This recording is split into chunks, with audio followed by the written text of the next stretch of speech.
जी आपको क्या लगता है, क्या बीजेपी और जेडीयू में बीजेपी छोटी और जेडीयू बड़ी पार्टी बन सकती है क्या? फिलहाल तो ऐसा ही लग रहा है शुरुआती रुझानों में। नहीं, प्रबंधन की क्षमता के हिसाब से तो बीजेपी को ही बड़ी पार्टी होना चाहिए इस ग्रुप में।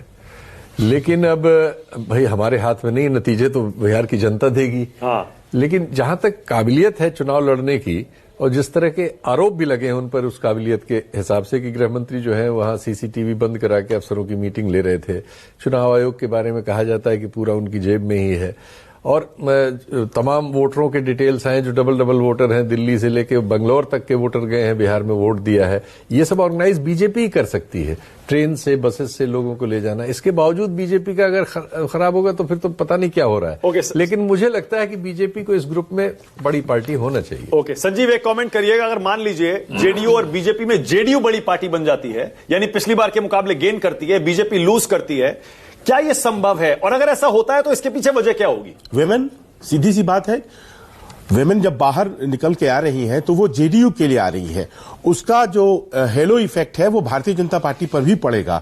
लेकिन सबसे ज्यादा विमेन जो निकलकर बाहर आई हैं उसमें ये बात कही जा सकती है कि विमेन की भी अपनी जातियां होती हैं, विमेन क्या केवल और केवल नीतीश के लिए निकलती हैं।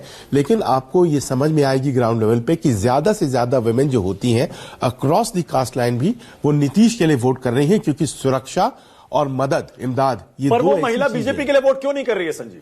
बहुत दफे हमने देखा कि वो तीर खोजती हैं, तीर निशान खोजती हैं, और वो तीर निशान मिलते ही वो अपनी जिम्मेदारी समझ जाती हैं। और वहां पर कई बार एक्सप्लेन करना पड़ रहा था कि जो तीर है वही कमल है, जो तीर है वही हेलीकॉप्टर है, इस तरह से समझाना पड़ रहा था वहां पर वोटर्स को। लेकिन तीर उनके दिलो दिमाग में धंसा हुआ है और उसका फायदा नीतीश को होगा। ओके, 8 बजकर इस समय 41 मिनट हो गए।